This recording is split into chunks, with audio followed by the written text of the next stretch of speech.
শ্রী কিরণচন্দ্র মুখোপাধ্যায়ের লেখা চন্দ্রগুপ্ত গুরু চাণক্য বইটি এখন আমার হাতে। বইটি পড়া শুরু করেছি, 2টো চ্যাপ্টার পড়েছি এবং তারই সংক্ষিপ্ত সার একটু ভিডিও করে রাখছি, যাতে পরবর্তীতে নিজেই যখন যদি ভুলে যাই, যখন বয়স হবে এটা দেখতে পারি। যাই হোক, এই যে শ্রী কিরণচন্দ্র মুখোপাধ্যায় সন্ধ্যা, যুগান্তর প্রভৃতি পত্রিকায় নিয়মিত লিখতেন এবং তিনি বহুবার ব্রিটিশ ভারতে বিপ্লবী কর্মকাণ্ডের জন্য জেলে গিয়েছেন এবং ছাড়া পেয়ে তিনি প্রজ্ঞানন্দ পাঠাগার স্থাপন করেছেন এবং এই বইটি তিনি সেই প্রজ্ঞানন্দ মহারাজকেই উৎসর্গ করেছেন। এই প্রজ্ঞানন্দ মহারাজ, যিনি বিপ্লবী যুগান্তর দলের সাথে যুক্ত ছিলেন এবং আলিপুর বোমা মামলাতে তিনি রাজসাক্ষী নরেন গোসাইয়ের সাক্ষ্য প্রমাণে গ্রেপ্তার হন এবং পরবর্তীতে ছাড়া পান। মানে এই বইটিতে যেমন চাণক্য বা কৌটিল্যের সম্পর্কে তথ্যভিত্তিক লেখা রয়েছে, তেমনি রয়েছে বিভিন্ন বৈপ্লবিক কর্মকাণ্ডের ছোঁয়া। লেখকের কথাতে আমরা যে কৌটিল্য বা চাণক্যকে চিনে থাকি, মানে যার ছবি, চাণক্য নাম শুনলে আমাদের মনে কল্পনায় ভেসে ওঠে, তিনি হলেন যেভাবে আমাদের নাটকে বিভিন্ন সিরিয়ালে দেখানো হয় সেটাই। আর বিশেষ করে 1911 খ্রিস্টাব্দে দ্বিজেন্দ্রলাল রায়ের যে চন্দ্রগুপ্ত নাটকটা রচিত হয়েছিল এবং সেই নাটকে যেভাবে চন্দ্রগুপ্তকে দেখানো হয়েছিল সেভাবেই আমাদের মানুষকল্পে চন্দ্রগুপ্তকে আমরা চিনে থাকি। তবে আমরা জানি সবাই যে 12 শতকে কৌটিল্যের অর্থশাস্ত্র গ্রন্থটি নিখোঁজ হয়েছিল এবং সেই গ্রন্থটি 1904 নাগাদ পুনরাবিষ্কৃত হয়েছে এবং 1911-তে তার পুনর্মুদ্রণ হয়েছে এবং 1915-তে তার ইংরেজি সংস্করণ হয়েছে। তাই 1911-তে দ্বিজেন্দ্রলাল রায় যখন তার নাটকটি লিখছেন তখন তার হাতে অর্থশাস্ত্র, কৌটিল্যের যে মহান রাজনীতি বিষয়ক গ্রন্থ, সেটা ছিল না।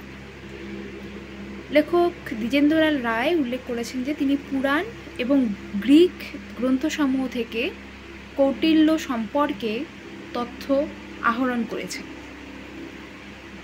এবং আমরা সেই নাটকের বিভিন্ন অংশের সাথে বিশাখ দত্তের মুদ্রারাক্ষস নাটকের মিল পাই।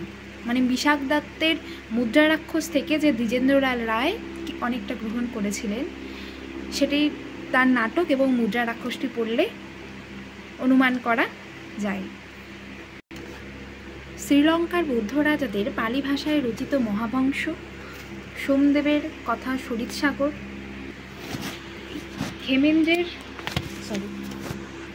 ক্ষেমেন্দ্রর বৃহৎ কথা মঞ্জুরি, জৈন ধর্ম হেমচন্দ্রের ওই মহাপরিশিষ্ট পার্বণ এবং বিশাখ দত্তের মুদ্রারাক্ষস থেকে আমরা চন্দ্রগুপ্তের প্রধানমন্ত্রী কৌটিল্য সম্পর্কে সব তথ্যগুলো পাই।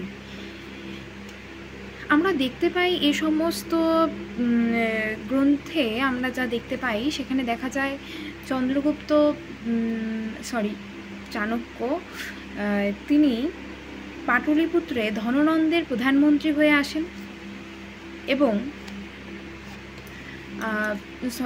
প্রধানমন্ত্রী না, রাজপুরোহিত হয়ে আসেন এবং সেখানে ধননন্দ দ্বারা তিনি অপমানিত হন এবং আত্মসম্মানে স্বভাবতই অপমানিত, তার মতন একজন তীক্ষ্ণ বুদ্ধিগ্রস্ত পণ্ডিতের অপমানে লাগে এবং তিনি সেই নন্দবংশ থেকে, ধননন্দের রাজসভা থেকে বেরিয়ে তার যে টিকি ছিল মাথার, সেই টিকি খুলে তিনি প্রতিজ্ঞা করেন নন্দবংশকে উৎখাত না করা পর্যন্ত তিনি শান্ত হবেন না এবং টিকি বাঁধবেন না। যেমন প্রতিজ্ঞা তেমন কাজ। তিনি ধননন্দের যে বৈমাত্রীয় ভাই আমরা পরে আরও আলোচনায় আসবো যে বৈমাত্রীয় ভাই তাকে কি করেন, ওই নন্দবংশের পরবর্তী সম্রাট হিসেবে নির্বাচনে সাহায্য করেন এবং তারই উদ্যোগে চন্দ্রগুপ্ত সিংহাসন লাভ করেন এবং চন্দ্রগুপ্তের প্রধানমন্ত্রী হিসেবে তিনি নির্বাচিত হন। তিনি অটোমেটিক্যালি নির্বাচিত হন, আমরা সবাই জানি। যাই হোক, তারপরে চন্দ্রগুপ্তের পরে বিন্দুসারের যে রাজসভাতেও তিনি ছিলেন এবং এই যে ইনি একজন গ্রেট পারসন চাণক্য বা কৌটিল্য, তারই সহায়তায় কি হয় না, মৌর্য বংশ প্রতিষ্ঠা হয়। এই বইটিতে মোট 15টি অধ্যায় রয়েছে। 15টি অধ্যায় যে আপনারা দেখতে পাচ্ছেন, তার মধ্যে 2টি অধ্যায় আমরা আলোচনা করব আজ, যেখানে প্রথম অধ্যায় হলো চন্দ্রগুপ্ত গুরু চাণক্য এবং দ্বিতীয় অধ্যায় হলো নন্দবংশ। তো আমরা শুরু করছি প্রথম অধ্যায় আলোচনা। প্রথম অধ্যায় কি বলেছেন লেখক, যে চন্দ্রগুপ্ত গুরু চাণক্য। খুবই ছোটই প্রথম অধ্যায়গুলি, কিন্তু খুব ইনফরমেটিভ, খুব ইন্টারেস্টিং। তো প্রথম অধ্যায়ে যেটা বলেছে, প্রথমেই সূচনা রয়েছে, যেখানে বলা হচ্ছে যে চন্দ্রগুপ্তের যিনি ছিলেন কৌটিল্য বা চাণক্য, তিনি হলো যে এমন একটা সংকটের সময়ে জন্মেছিলেন রাজনীতিতে, যে একটা বিরাট সংকটের সময় জন্মেছেন এবং তার দক্ষতাতেই, শুধুমাত্র তার বুদ্ধির মেধার ভিত্তিতেই স্বেচ্ছাচারী সম্রাট শাসিত ভারতবর্ষে একটি সুন্দর রাজনীতি স্থিতাবস্থা এসেছে এবং তার সাথে তিনি যে বহিরাক্রমণ তা প্রতিহত করার ব্যবস্থাও করেছিলেন এবং তিনি কি করছে, এর সাথে সাথে তিনি সমগ্র দেশের শান্তি রক্ষার ব্যবস্থা করেন। তাহলে তিনি এতটাই রাজনীতি বিশেষজ্ঞ বা এতটাই মেধা সম্পন্ন পণ্ডিত ছিলেন, যিনি একটা সাম্রাজ্যকে একটা সুন্দর রূপ দিলেন। যে একটা স্বেচ্ছাচারী রাজা ছিল, তা সেই রাজ্যে স্বেচ্ছাচারিতার অবসান ঘটালেন এবং বহিরাক্রমণ প্রতিহত করলেন এবং অভ্যন্তরীণ ক্ষেত্রে প্রজাদের সুরক্ষার জন্য তিনি একটি সুন্দর ব্যবস্থা করলেন। এর সাথে সাথে তিনি কি করলেন, এটা তো রাজনীতি বিষয়ক অর্থশাস্ত্র তিনি রচনা করলেন এবং সাধারণ মানুষের যাতে নীতিগত বিকাশ হয় সেই বিকাশের কথা মাথায় রেখে তিনি নীতিশাস্ত্র নামক একটি গ্রন্থ রচনা করলেন। সূচনার পরেই যে পয়েন্টটি বইয়ের মধ্যে প্রথম অধ্যায় রয়েছে তা হলো জন্ম। তো কৌটিল্যের জন্ম কবে না, খ্রিস্টপূর্ব 316 পর্বে। তো এই সময় তিনি তক্ষশিলাতে একটি দরিদ্র ব্রাহ্মণ পরিবারে জন্মগ্রহণ করেছিলেন এবং তার যে পিতা ছিলেন তিনি 3টি বেদে পারদর্শী ছিলেন। 3টি বেদে পারদর্শীর জন্য তিনি ত্রিবেদী নাম উপাধি পেয়েছিলেন এবং শৈশবে তার পিতৃবিয়োগ ঘটেছিল। আর তাছাড়া তিনি যে মহান একজন ব্যক্তি হবেন, এটা তার বাল্যকালে যে তিনি বিভিন্ন তার কার্যকলাপের মধ্যেই তার আভাস পাওয়া গিয়েছিল। জন্মের পরেই বাল্যকাল, তো বাল্যকালে দেখা যায় যে তিনি অন্যান্য শিশুর মতো শুধু তার বালক সুলভ আচরণ ছিলই, কিন্তু শুধু তিনি ছোটাছুটি খেলাতে সন্তুষ্ট হতেন না। তিনি কি করতেন যে অন্যান্য যে বাচ্চাদের নিয়ে তো রাজার সভার মতন আয়োজন করতেন এবং সেই সভাতে তিনি মন্ত্রী হতেন এবং মন্ত্রী হয়ে তিনি যাকে রাজা বানাতেন তাকে পরামর্শ দিতেন কি করে রাজ্য রক্ষা করতে হবে। এমনকি তিনি কখনো কখনো সেই রাজাকে যুদ্ধ পরিচালনা করা শেখাতেন, তো যুদ্ধের শিক্ষা দিতেন।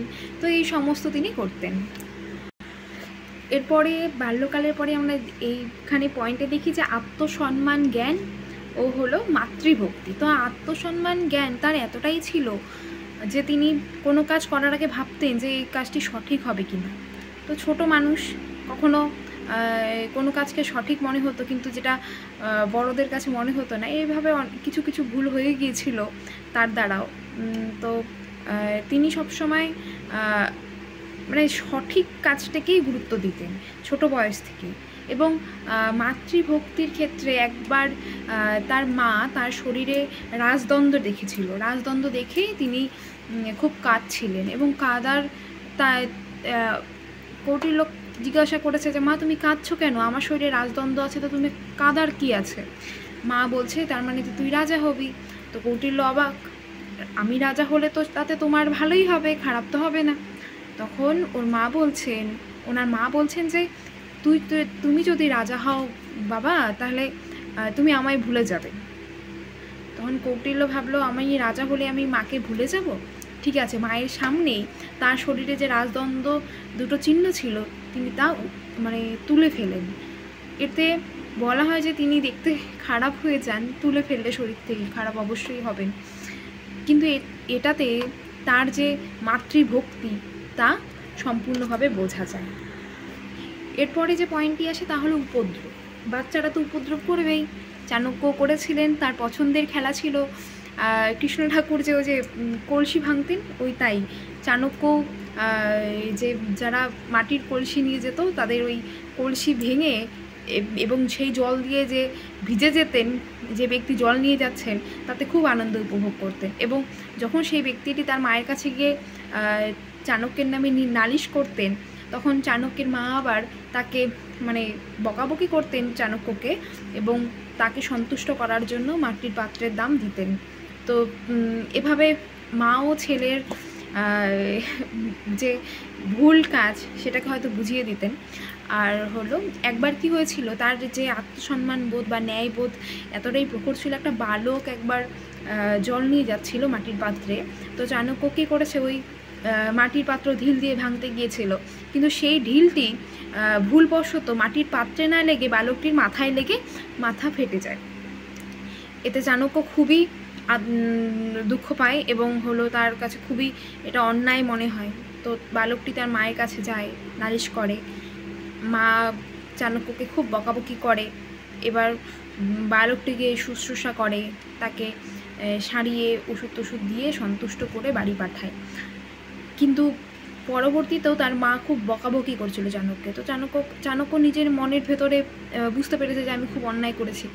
তো মাকে বলছে যে ঠিক আছে আমি অন্যায় করেছি, আমি বুঝেছি তো আমি অন্যায় করেছি, তো তোমার তো বারে বারে আমাকে এভাবে আবার বলা উচিত হয়নি, তো এভাবে বলে দিচ্ছে। এতে তার আত্মসম্মান ও তার যে অন্যায় করেছে তার যে অনুশোচনা এই দুটোই প্রকট হয়। এরপর মা যেমন চিন্তা করে যে ছেলেমেয়ের বিয়ে দেব, তেমনই চাণক্যের মাও তার জন্য বিবাহ প্রস্তাব আনে। এবার বিবাহ প্রস্তাব চাণক্য তো বিয়ে করবে না স্থির করে। এবার ভাবে যে ঠিক আছে আমি বিয়ে করবো না, বাড়ি ছেড়ে চলে যাব, যেমন সবাই ভাবে যারা করবে না।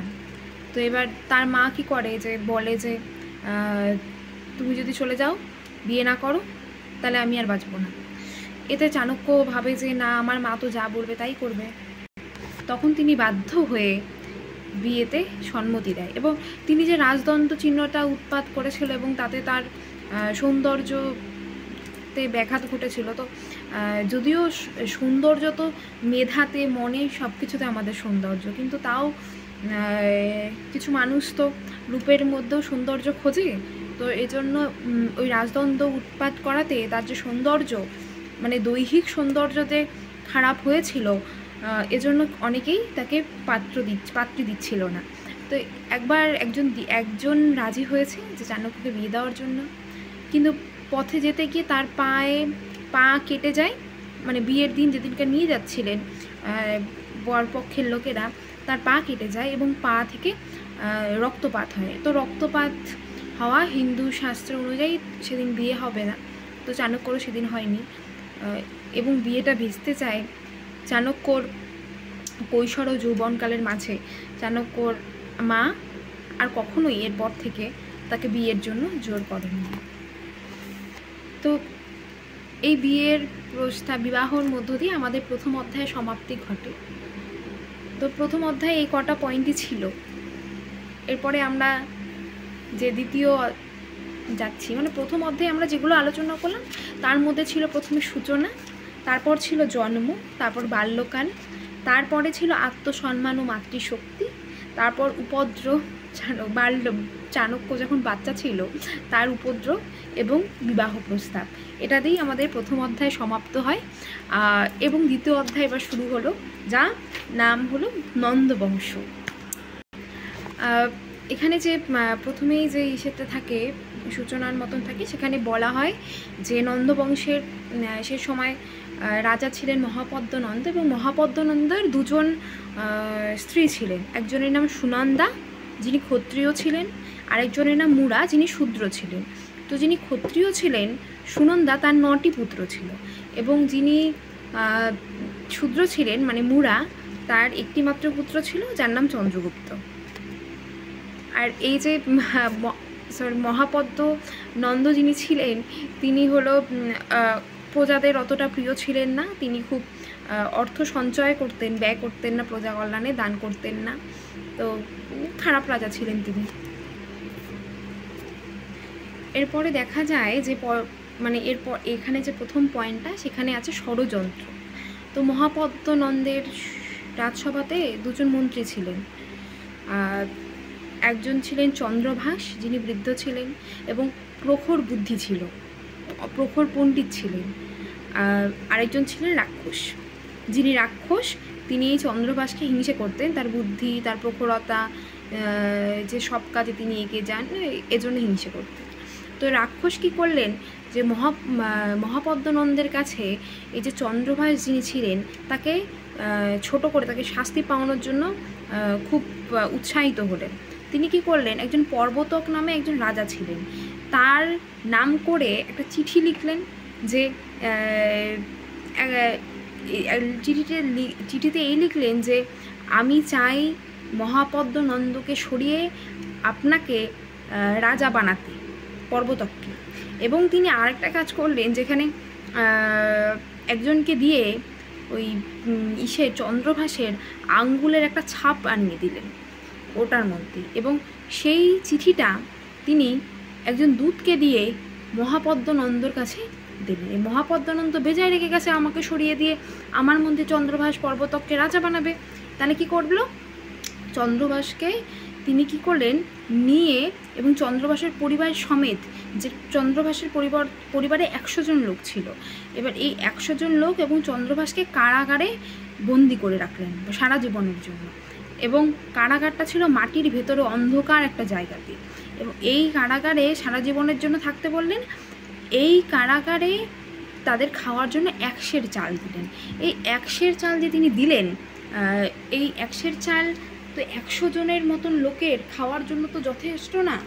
তো এবার এই 1 সের চাল কি হলো, 1 সের চাল দিয়ে যে যিনি চন্দ্রভাস ছিলেন, তিনি বললেন যে তাদেরকে ডাকলেন, তার আত্মীয় পরিজনদেরকে বললেন, তোমাদের মধ্যে যে সবচেয়ে বুদ্ধিমান, যেই বংশের মানে মহাপদ্মনন্দের যে অত্যাচার, ক্ষত্রিয় মহাপদ্মনন্দের যে প্রজাদের প্রতি অত্যাচার, যে এই অত্যাচারটাকে বন্ধ করতে পারবে, সেই একমাত্র বাঁচার জন্য এই 1 সের চাল খাও। তখন পরিবারের সবাই মিলে বলল, আমাদের পরিবারে একমাত্র আপনিই বুদ্ধিমান। তখন সবাই কি করলে, পরিবারের লোকেরা খাওয়া ছেড়ে দিল, এবং সেই 1 সের চালের ভাতের যে খাওয়া, সেই পরিবারটা চন্দ্রভাসের জন্য দিল, কারণ তিনি সবচেয়ে বুদ্ধিমান ছিলেন, যিনি সেই কারাগার থেকে বেরিয়ে মহাপদ্মনন্দের অত্যাচার থেকে তার সাম্রাজ্যবাসীকে, প্রজাগণকে রক্ষা করতে পারবেন। আর আরেকদিকে তো সে যে রাক্ষস যিনি ছিলেন, উনি তো ওই প্রধানমন্ত্রী হয়ে গেলেন মহাপদ্মনন্দের জায়গায়, চন্দ্রভাসের জায়গাতে। এর পয়েন্ট আমরা দেখবো যে হাস্যে বিপত্তি। এবার হাসিতে বিপত্তি সেটা কেমন না, একদিন মহাপদ্মনন্দ তার স্ত্রী যে ছিলেন মুরার সাথে একদিন ভ্রমণে বেরিয়েছিলেন একটা উদ্যানে। এবার উদ্যানে ভ্রমণে বেরিয়ে তিনি দেখলেন যে হলো একটা পিঁপড়ে একটা বট পাতার উপরে একটা বটফল রাখা, এবং পিঁপড়ে দল সেই বট পাতাটা টেনে নিয়ে যাচ্ছে। সেটা দেখে মহাপদ্মনন্দর হাসি পেল। একটা পিঁপড়ে পাতার উপরে যে বটফল রাখা, সেটা টেনে নিয়ে যাচ্ছে পিঁপড়ের দল, সেটা দেখে হাসি পেল। এবার সেটা তাৎপর্য কী হতে পারে, এবার যাই হোক, মহাপদ্মানন্দ তো হেসে দিলেন। এবার তার হাসি দেখে তার স্ত্রীর ভালো লাগলো, তার স্বামী হাসছে, তার স্বামী হাসাতে তিনিও হাসলেন একটু। এবার সেই হাসি দেখে মহাপদ্মানন্দ ভাবলো আমার স্ত্রী কেন হাসলো। তো মুরাকে জিজ্ঞাসা করেছে যে তুমি কেন হাসলে। তো মুরা তার হাসির কোনো কারণ বলতে পারছে না, কারণ তার স্বামী এসছে, তিনিও হাসে, এছাড়া তো কোনো কারণ নেই, কারণ বলতে পারছে না। বারবার জিজ্ঞাসা করলেন, মুরা কিছুতেই বলতে পারলেন না। এবার যখন মুরা বলতে পারলেন না, তখন মহাপদ্মানন্দ বেজায় রেগে গেলেন। বললেন তুমি এমনি এমনি হাসছো, আমরা ঘুরতে এসছি, তো তোমরা একটা যদি 7 দিনের মধ্যে 7 দিন তোমায় সময় দিলাম, যদি না বলতে পারো তাহলে তোমার বংশে প্রদীপ দেওয়ার মতন কেউ থাকবে না। এতে তো খুব ভয় পেয়ে গিয়েছে সে মুরা। তখন কি করবে, তার পরবর্তীতে পয়েন্টে এসছে প্রতিকার। তো প্রতিকার, এবার 6 দিন সময় চলে গেছে। এবার তার একমাত্র ছেলে চন্দ্রগুপ্ত, সে যদি না থাকে তাহলে কি হবে। তখন মুরা কি করলেন, যেদিন 7 দিনের দিন তিনি চন্দ্রগুপ্তের কাছে বললেন যে মহাপদ্মানন্দের কাছে, রাজার কাছে গিয়ে বললেন যে আজকের যে 1 সের চাল আমি দিয়ে আসি চন্দ্রভাসকে। মহাপদ্মানন্দ বলল ঠিক আছে যাও দিয়ে আসো। তখন কি করলেন, মুরা জানতেন যে একমাত্র এর প্রতিকার সবচেয়ে বুদ্ধিমান যে আছেন মন্ত্রী চন্দ্রভাস, যিনি কারাগারে বন্দি, তিনি তাকে বাঁচার একমাত্র উপায় বলে দিতে পারবেন। তাই তিনি সেদিনকে চাল নিয়ে গেলেন। মহাপদ্মানন্দ ওই সময় ভাবছিলেন যে আমি কি করে এখান থেকে বেরিয়ে এই বংশর হাত থেকে প্রজাদেরকে বাঁচাবো। এমন সময় মুরা গেলেন। মুরাকে দেখে তিনি তো হাসলেন। তো মুরা সমস্ত ঘটনা বললেন এবং প্রতিকার চাইলেন। তখন চন্দ্রভাস বললেন যে আসলে রাজা হেসেছিল, কারণ একটা বট ফল, যেই ফল থেকে একটা বট গাছ হয়, একটা ফল যেই ফল থেকে একটা বট গাছ হয়, সময়ের এমনই পরিণাম যেই সেই ফলটাকে পিঁপড়েরা বয়ে নিয়ে চলে যাচ্ছে। কিন্তু একটা যদি বট গাছ হতো ওই রকম শক্তিশালী, সেই গাছটাকে কি আর পিঁপড়েরা বয়ে নিয়ে যেতে পারতো? অবশ্যই পারতো না, অনেক শক্তিশালী গাছ, পারতো না।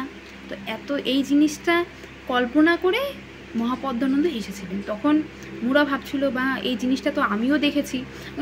প্রথমে ঘটনাটা মুরা বলেছিল যে মহাপদ্মানন্দ কেন হেসছে, মানে তিনি সব খুলে বলেছিল, তার স্বামী হাসাতেই তিনি হাসছেন, এবং তার স্বামী কেন হাসছেন তিনি সেটাও বলেছেন, যেটা তিনি তো দেখেছেন। তখন তার যে ব্যাখ্যাটা শুনে মুরা ভাবছে এই জিনিসটা তো আমিও দেখেছিলাম, কিন্তু এই কথাটা তো আমি ভাবিনি। তখন তিনি অনেক ধন্যবাদ দিলেন।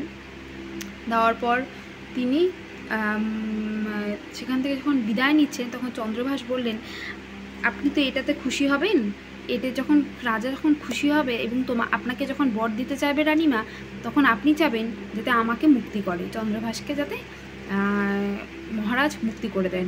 মুরা তখন বলল ঠিক আছে আমি তাই বলবো বলে তিনি কারাগার থেকে গেলেন। এরপর আসে বর প্রার্থনা, যেখানে তিনি সকাল 7 দিনের দিন দাঁড়িয়ে উপস্থিত হলেন মহাপদ্মানন্দের কাছে। মহাপদ্মানন্দ ভাবছিলেন ওই সময় চন্দ্রগুপ্তকে সেনাপতি বানাবেন এবং বাদবাকি অন্য ছেলেদের সিংহাসন দিয়ে তিনি সন্ন্যাস গ্রহণ করবেন। এই সময় মুরা আসেন এবং তার হাসির কারণটি ব্যাখ্যা করেন। এবার তার হাসির কারণ ব্যাখ্যা শুনে মহাপদ্মানন্দ তো বেজায় খুশি, তার স্ত্রী এত বুদ্ধিমান এই জিনিসটার জন্য হেসেছে, এবং সেই জন্য তিনি বর দিতে চাইলেন। এবার তিনি যখন বর দিতে চাইলেন, তখন মুরা যে রাজমাতা মুরা ছিলেন তিনি চন্দ্রভাসের মুক্তি চাইলেন। এবং এর পরবর্তীতে পয়েন্টে আমরা দেখব যে চন্দ্রভাসের মুক্তি লাভ। তো চন্দ্রভাস বৃদ্ধ ছিলেন, তার অন্যান্য পরিজন যারা ছিল 100 জনের মতন, তাদের তো মৃত্যু হয়ে গেছে, তারা তো খায়নি। এবার চন্দ্রভাসের তো মুক্তি পেলেন। চন্দ্রভাস মুক্তি পেয়ে কী হলেও বেজায় আনন্দ, মানে মনে হয় তার কাছে বাধা দেওয়ার মতন কেউ নেই, পরিবার পরিজন নেই, এবং বেজায় আনন্দ, মানে তিনি বাল্যকালে ফিরে গেছেন এমন মনে হচ্ছিল।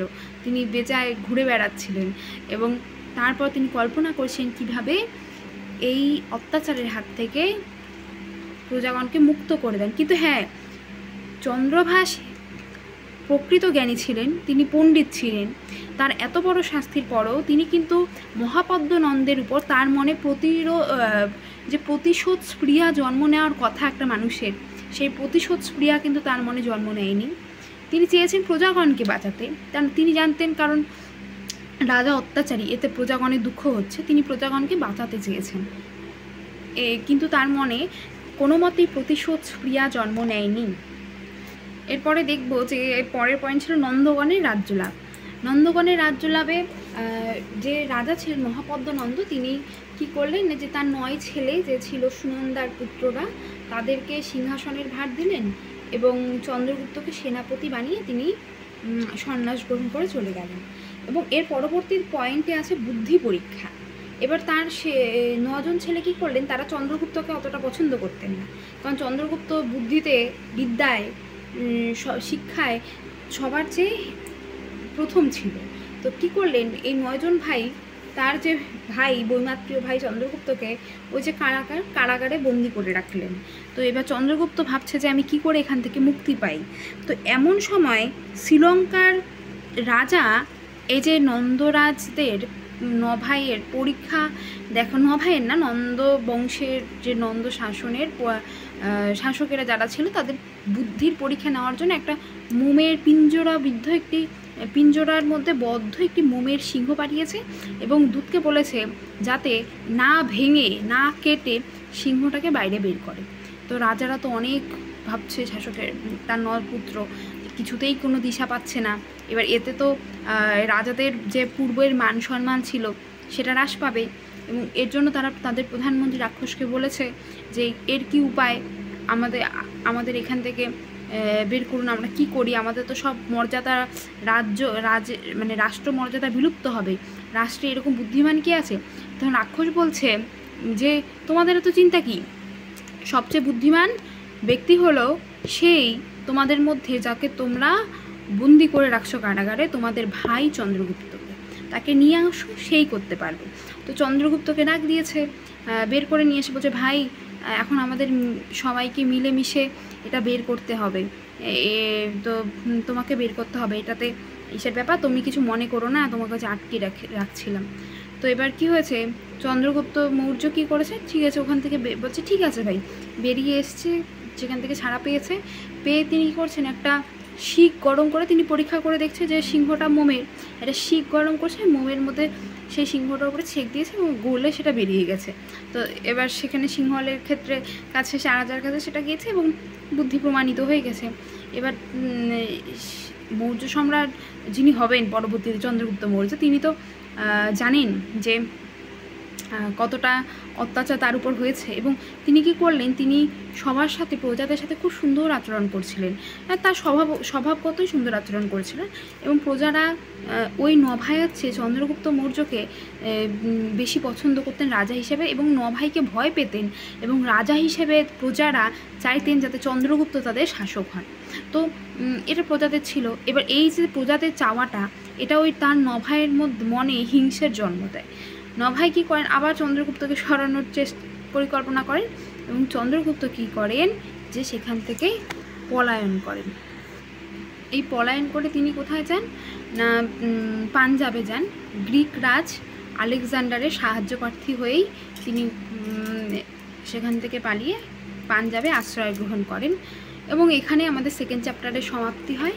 তো সেকেন্ড চ্যাপ্টারে আমরা যে সমস্ত পয়েন্ট পড়লাম সেটা হলো ষড়যন্ত্র, হাস্যে বিপত্তি, প্রতিকার, বর প্রার্থনা, চন্দ্রভাসের মুক্তি, নন্দগণের রাজ্যলাভ, বুদ্ধি পরীক্ষা, চন্দ্রগুপ্তের পলায়ন দিয়ে আমাদের সেকেন্ড যে চ্যাপ্টার সেটা শেষ হলো। তো এই বইটি খুবই ভালো, বললাম 15টা চ্যাপ্টারের মধ্যে আজকে 2 নম্বর চ্যাপ্টার পর্যন্ত আলোচনা করলাম। দেখি এর পরের দিন আরও কিছু আলোচনা করে রাখবো। এই ভিডিওটি করা শুধুমাত্র আমারই জন্য। আমিও অনেক সময় পড়ে বই পড়া, মানে বই পড়া তো অনেক ভালো, এবার বই পড়ে আমরা ভুলে যাই, অনেকেই ভুলে যাই, ভুলে গেলেও কিছু জিনিস যে জিস্ট থাকে ওটা সারা জীবন আমাদের মাথায় থাকে। কিন্তু এই যে পুরো যে বিশ্লেষণটা যাতে পরবর্তীতে আমি শুনতে পারি আবার, সেজন্যই এই ভিডিওটা আমার করা। যদি এই ভিডিওটি আপনারা কেউ দেখেন এবং উপকার পান, কোনো ছোট উপকার পান তাহলে হয়তো আমার ভালোই লাগবে। আর আমি চাইবো তাহলে আমার ভালো লাগবে, এবং আমি চাইবো যে এই বইটি আপনারা পড়ুন। চন্দ্রগুপ্ত গুরু চাণক্য, বিপ্লবী শ্রী কিরণচন্দ্র মুখোপাধ্যায়ের লেখা। খুব সুন্দর বইটি। আমি অন্যান্য মানে পরবর্তী যে আরও অধ্যায় আছে, মানে 15টি অধ্যায় আমি 2টা পড়েছি, মানে 13টি অধ্যায় বাকি আছে। আমি 13টি অধ্যায়ে আলোচনা করব। যদি আপনাদের আগ্রহ থাকে, মানে যদি আপনাদের শুনতে ইচ্ছে করে, আপনারা শুনবেন পরবর্তী অধ্যায়গুলি। আজ এইটুকুনি। ধন্যবাদ, ভালো থাকবেন।